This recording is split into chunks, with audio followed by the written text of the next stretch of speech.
Some angels wear wings. Others wear scars and walk on four legs. The air shimmered over the scorched highway as heat waves danced in the distance. It was supposed to be a quiet Sunday in Mason Ridge, Texas, but fate had other plans.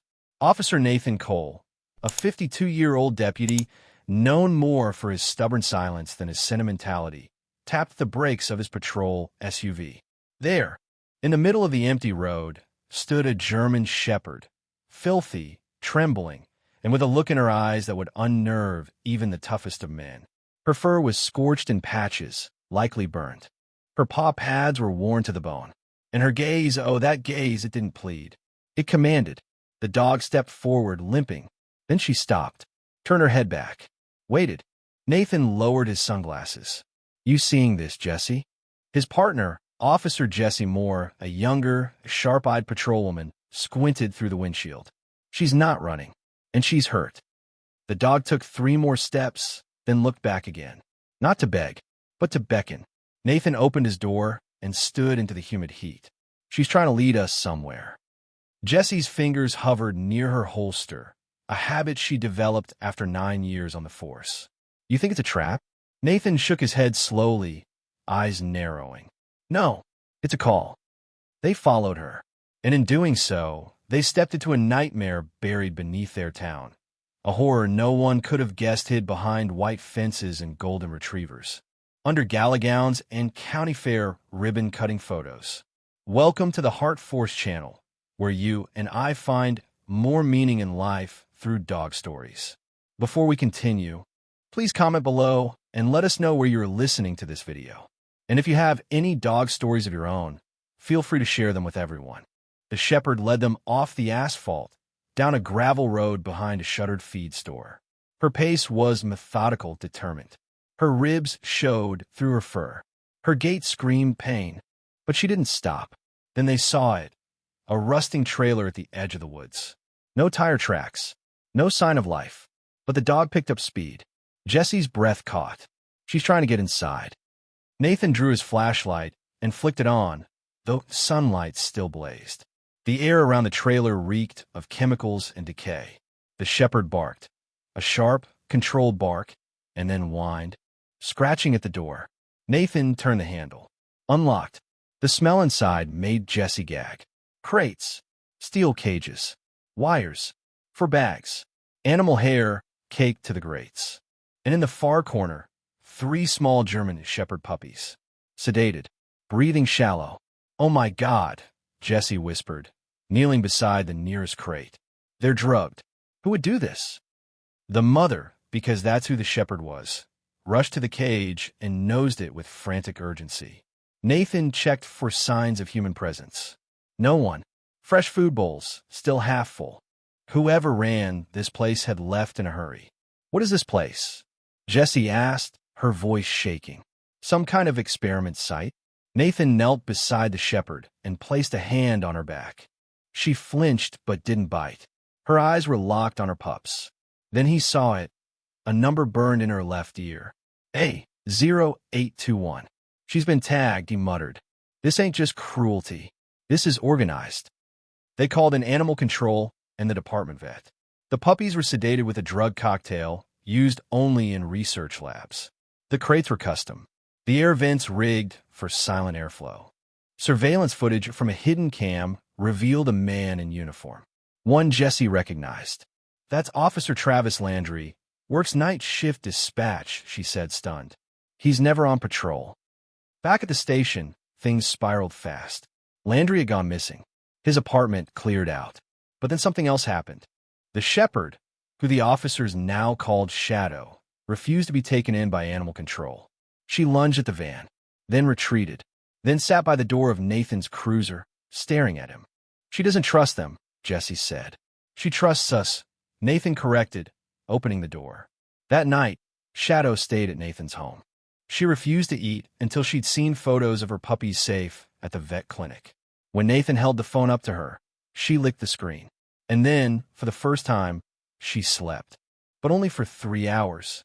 As she was at the front door, pacing, growling toward the road, Nathan followed her out with a flashlight. Nothing. But Shadow stood tall, ears perked, tail stiff. "They're coming back," he whispered. At 2:14 a.m., Nathan's house was firebombed. If not for Shadow's warning, he and Jessie wouldn't have gotten out alive. The shepherd had nudged Nathan awake minutes before the Molotov cocktail hit the porch. She herded him down the hall, barked until Jessie snapped out of her sleep on the couch, and even dragged the emergency go-bag Nathan hadn't touched in years.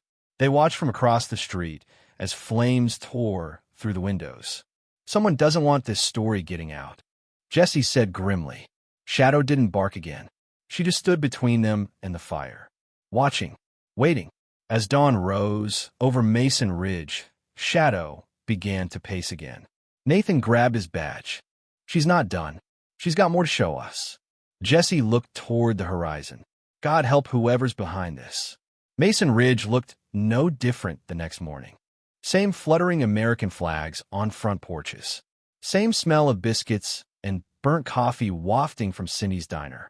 But Nathan knew better now, because behind the charm, something rotted. Shadow rode quietly in the back seat of his cruiser, eyes scanning every face on the sidewalk like she was marking enemies.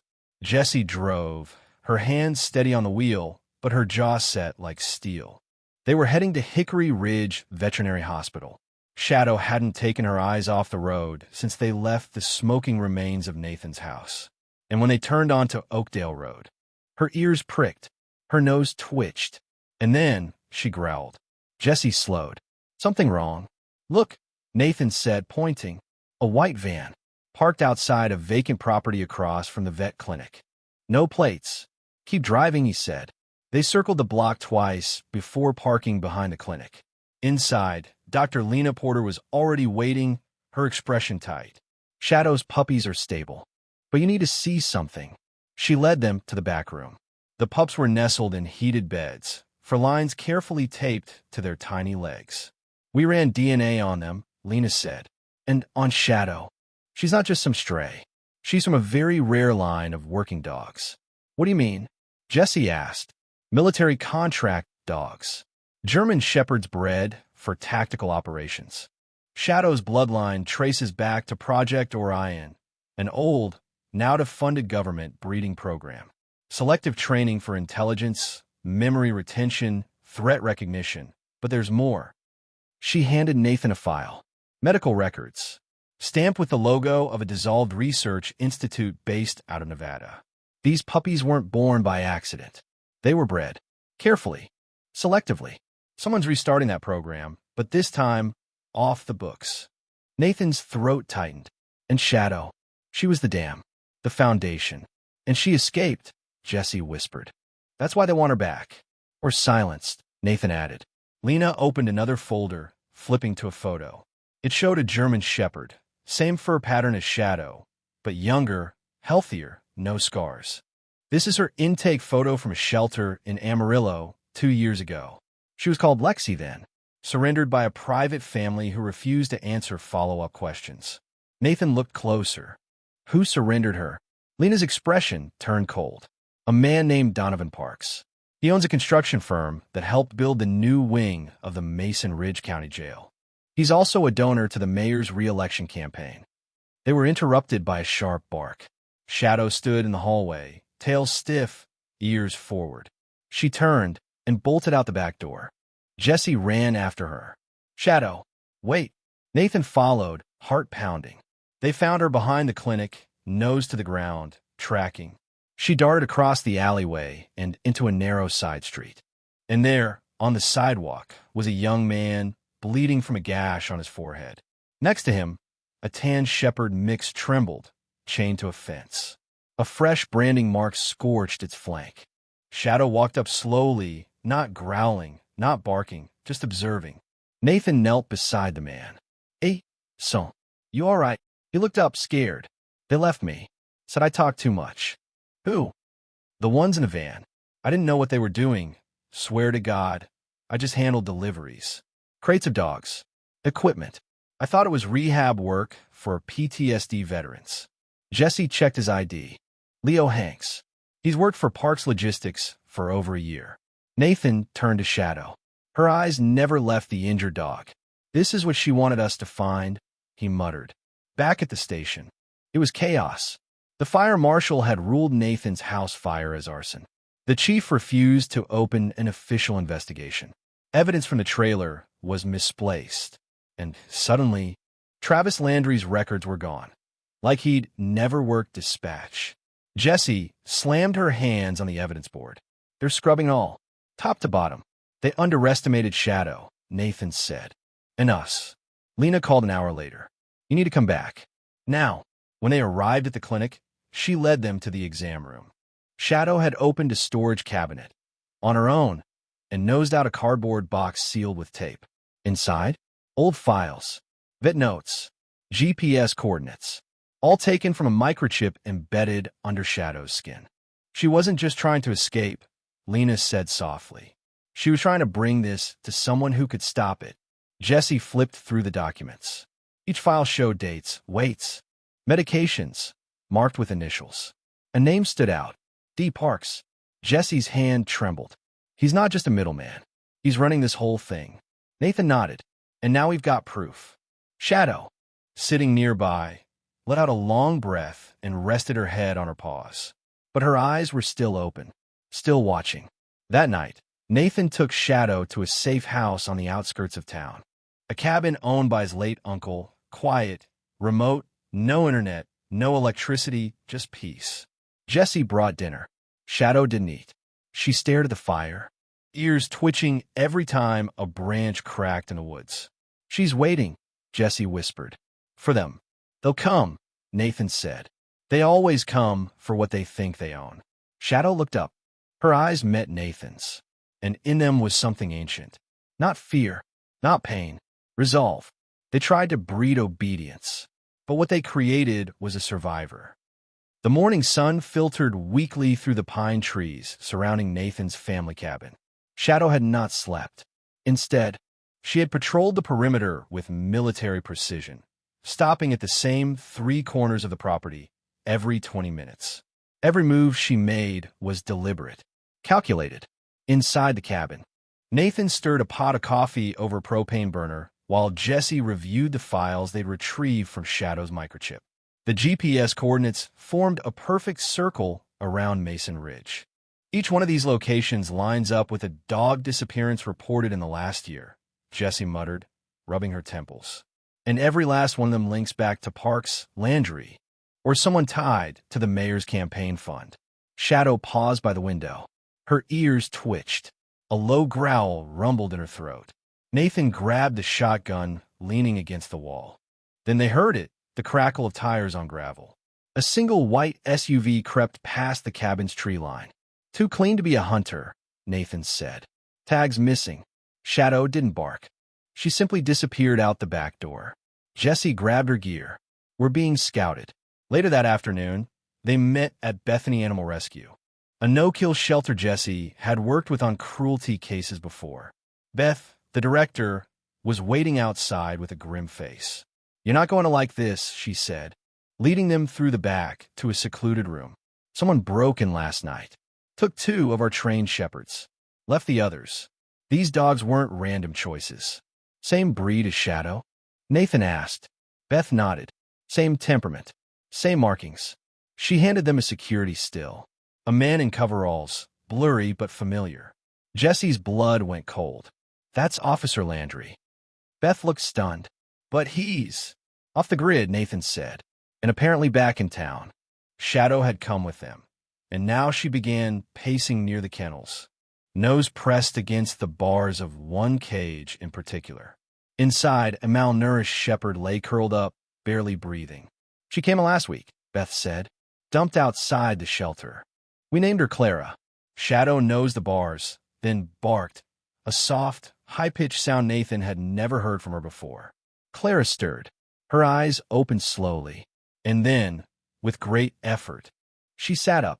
Shadow whined and pressed her head against the metal. They know each other, Jessie whispered. They're from the same program. Beth blinked back tears. They've been leaving them for dead. Nathan stepped closer. No, not for dead. For bait. Shadow growled.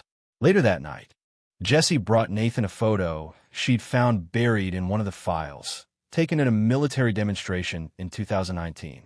A line of uniformed soldiers stood at attention beside their K9 units. 4 from the left was a young German shepherd. Numbered collar, bright eyes, regal posture.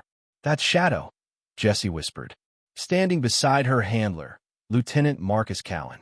Nathan flipped through the pages until he found a discharge summary. Callan had gone AWOL.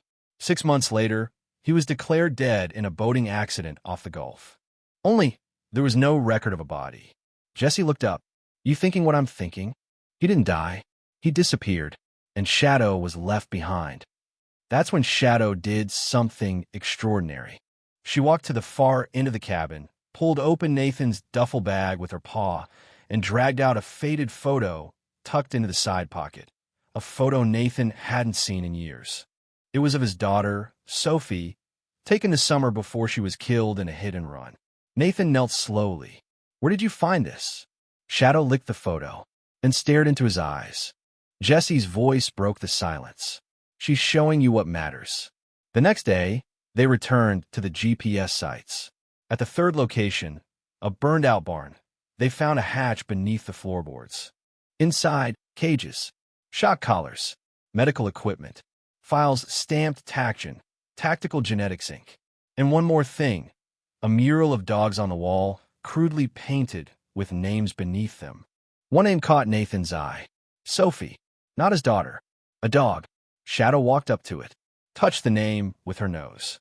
Jessie read the tag aloud. Subject 0. Female. Genetic asset. Status. Terminated. Nathan stared at the wall. "They're labeling these dogs like property. Like machines." "They're not," Jessie said, her voice sharp. "They're soldiers. Survivors. Mothers." Shadow barked once, then began to dig at the corner of the room. A loose board. Underneath, a torn uniform. Bloodstained. A dog tag. Jessie turned it over. "Callan." Shadow sat beside it, motionless. Morning. That night, as a storm rolled in over the hills, Nathan sat with Shadow on the porch. "You loved him, didn't you?" he asked gently. She didn't move. "You lost him, just like I lost Sophie." Her head dipped slightly. Then she licked his hand. And in that moment, the lines between man and dog, handler and animal, grief and loyalty, all blurred into one silent, sacred bond. But peace didn't last. The next morning, the sheriff's office received a call. A break-in at Mason Ridge Elementary. Target, the nurse's office. Item taken, Emily's EpiPen. Nathan went cold. "That's Jessie's niece." Jessie paled. "She's allergic to bees. That pen is her lifeline." Shadow stood up instantly, snarled, and began walking toward the door. "Where's she going?" Beth asked. Nathan grabbed his badge and his weapon. "She's going to war. You can break a body, but you cannot break purpose." They didn't wait for backup. Shadow wouldn't have allowed it. She had leapt into Nathan's cruiser before he even opened the door. Jessie climbed into the passenger seat, her hands trembling. The text from her sister had been short and terrifying. Emily never came home, not answering her phone. As the cruiser tore down Maple Ridge Drive, Nathan's thoughts raced. Whoever was behind this wasn't just sending a message anymore. They were striking the nerve center, family. Shadow sat in the back, tense but silent, eyes locked on the road ahead. Jessie's phone buzzed. She answered instantly. Her sister's voice was ragged. A man came to the school pretending to be a substitute swim coach. He never checked in with the office.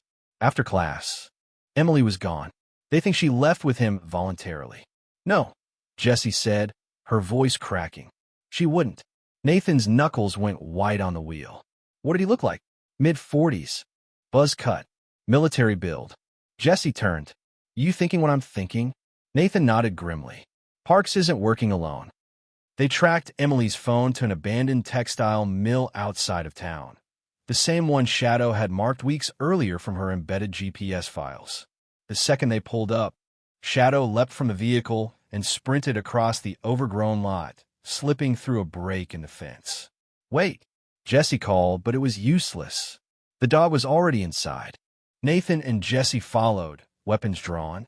The mill's interior was a maze of rusted equipment and crumbling scaffolding. Shadows danced under flickering lights. The hum of machinery long dead echoed eerily. Then a bark. Sharp. Urgent. They ran toward it. In the center of the warehouse, surrounded by empty kennels and cages, stood a single metal chair. Ropes dangled from the arms. Beside it, Shadow paced, fur bristled, teeth bared. Then they saw the blood. Small drops leading to a locked freezer door. Jessie's heart stopped. No. Nathan kicked the door open, and inside, cold and shivering but alive, was Emily. Shadow rushed in first, licking the girl's face, whining in relief. Jessie dropped to her knees, wrapping her arms around her niece. You're safe. You're safe. Emily's lips trembled. He said Shadow was dangerous, that she'd hurt me, that she wasn't a pet. She was property. Jessie's voice hardened. He lied. She's family. Nathan stepped back into the warehouse. Something wasn't right. Jessie, he whispered. We have to move. Now. Too late. A spotlight snapped on overhead. Then the loudspeaker. You never were good at leaving things alone, deputy, said a voice that made Nathan's skin crawl. Donovan Parks. He stepped out of the shadows, flanked by two armed men. Behind them, cages rattled, filled with dogs, sedated, restrained. I gave you an out, Parks said, aiming a pistol at Nathan. I even burned your house as a favor. But you just kept digging. Shadow stepped forward, planting herself between Parks and the humans. Parks sneered. And there she is, our crown jewel. She's not yours, Jessie growled. She never was. Oh, but she was. We built her, designed her. You think it's a coincidence she found you? Every step she took, every bark, every so-called decision was programmed. We own her instincts, her drive, even her memories.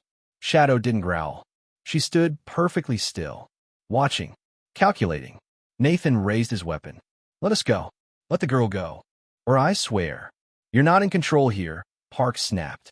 Shadow, hail. He pointed to his side. Shadow didn't move. Shadow returned. Nothing. Parks' face reddened. You see? This is what happens when you let them get too close to humans. They confuse protection with emotion. Duty with affection. Jessie whispered. She's not broken. She's free. Parks raised his gun. That's when Shadow lunged. But not at him. At the control panel behind him. She launched herself through the air, slamming into the exposed wires with enough force to short the power. The room plunged into darkness. Gunshots rang out, blind, panicked. Screams. Jessie grabbed Emily and ran. Nathan fired once, then ducked behind a crate. Flashlight beams darted through the warehouse. And then, one by one, the cages opened. Shadow had hit the release. Dozens of dogs, dazed but waking, began to stir. A German shepherd growled from the shadows. A border collie snapped off her fore. A Rottweiler padded into the open. And then, chaos. Parks' men were overwhelmed. Dogs herded them into corners. Some lunged, some stood watch. They didn't attack out of rage, but out of trained precision. Shadow led them like a general. In the confusion, Jessie and Emily escaped through a side door. Nathan found Parks pinned beneath a fallen beam, screaming. Shadow stood over him. You think you own her? Nathan said. You never even understood her. Shadow turned away. She didn't need revenge. She needed to go home. Back at the vet clinic, Shadow watched over her puppies, tail gently thumping. Emily sat beside her, whispering something only the dog could hear. Jessie and Nathan stood near the window. The mayor's calling it a rogue operation, Jessie said. They're distancing themselves. But the FBI's coming, Nathan replied. And Parks? He's talking. Jessie watched Shadow nuzzle her pups. She chose us, she said. Not because of instinct, not because of training, because we were the only ones who listened. Nathan nodded. She was never just a dog. She was a mother, Jessie said, and a warrior. Outside, dusk settled over Mason Ridge. But inside that small clinic, something brighter stirred, a quiet resilience. And a German shepherd who had once been broken, now rebuilt a family with every beat of her steadfast heart.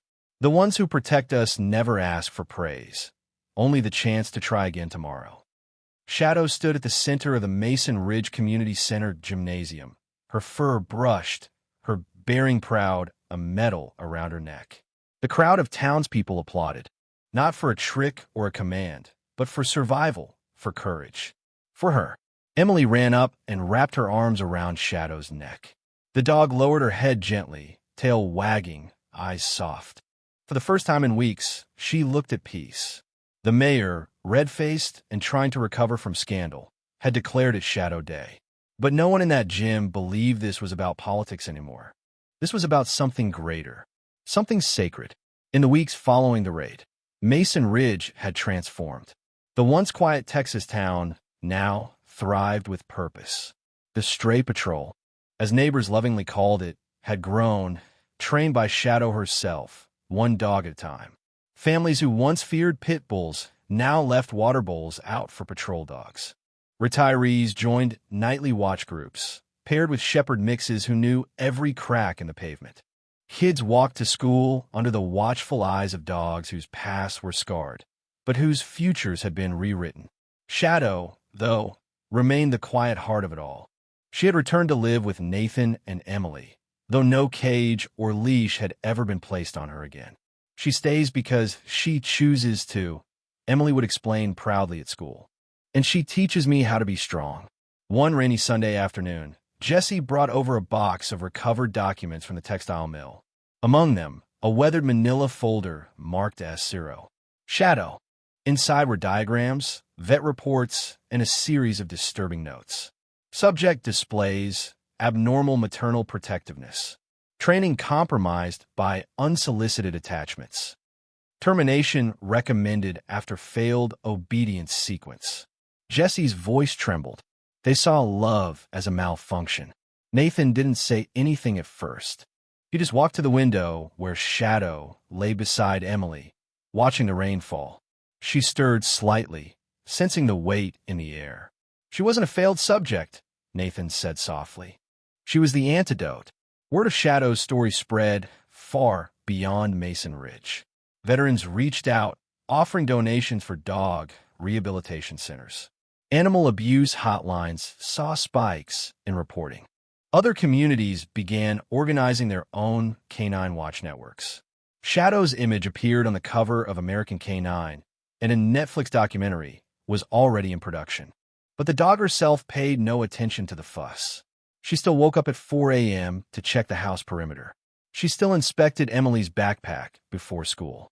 And she still waited each night by the front door until every family member was home safe. One night, months later, Nathan found a stranger at his doorstep, a young woman with tear-streaked cheeks and a duffel bag clutched to her chest. "This is going to sound crazy," she said, "but I saw Shadow on the news, and I think one of her puppies is mine." She pulled out a collar, faded red nylon with a small tag that read Hope. Inside the house, one of Shadow's now fully grown pups perked up. She bolted to the door. The woman dropped to her knees, overwhelmed as Hope tackled her with love. Nathan just stepped back and nodded. "We've been keeping them safe, but they were never ours to keep." Hope had remembered, because loyalty doesn't fade. It roots itself in the soul. That night, Emily asked Shadow a question she hadn't asked since the rescue. "Are you still scared sometimes?" Shadow didn't move for a while. Then, slowly, she stood up, walked to the open back door, and looked out at the dark yard.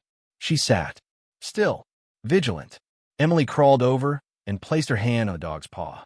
"Me too," she whispered, "but I think that's okay." And together, they stayed there, in silence and strength, as the stars blinked open across the Texas sky. Shadow was bred to follow commands, but she chose to follow her heart. In her silence, she taught us how to listen. In her vigilance, she showed us how to protect what matters. Through trauma, she became a teacher, not of tricks, but of values, loyalty, resilience, sacrifice, and trust. She wasn't a pet. She was a guardian, a mother, a survivor, and ultimately, a light in the dark for an entire town. Shadow reminds us all that even the most broken souls can become the strongest protectors when they choose love over fear and purpose over pain. What did Shadow's story mean to you? Share your thoughts in the comments. We'd love to hear your story. And if you believe in the power of dogs to heal and protect, Don't forget to subscribe to the HeartForce channel.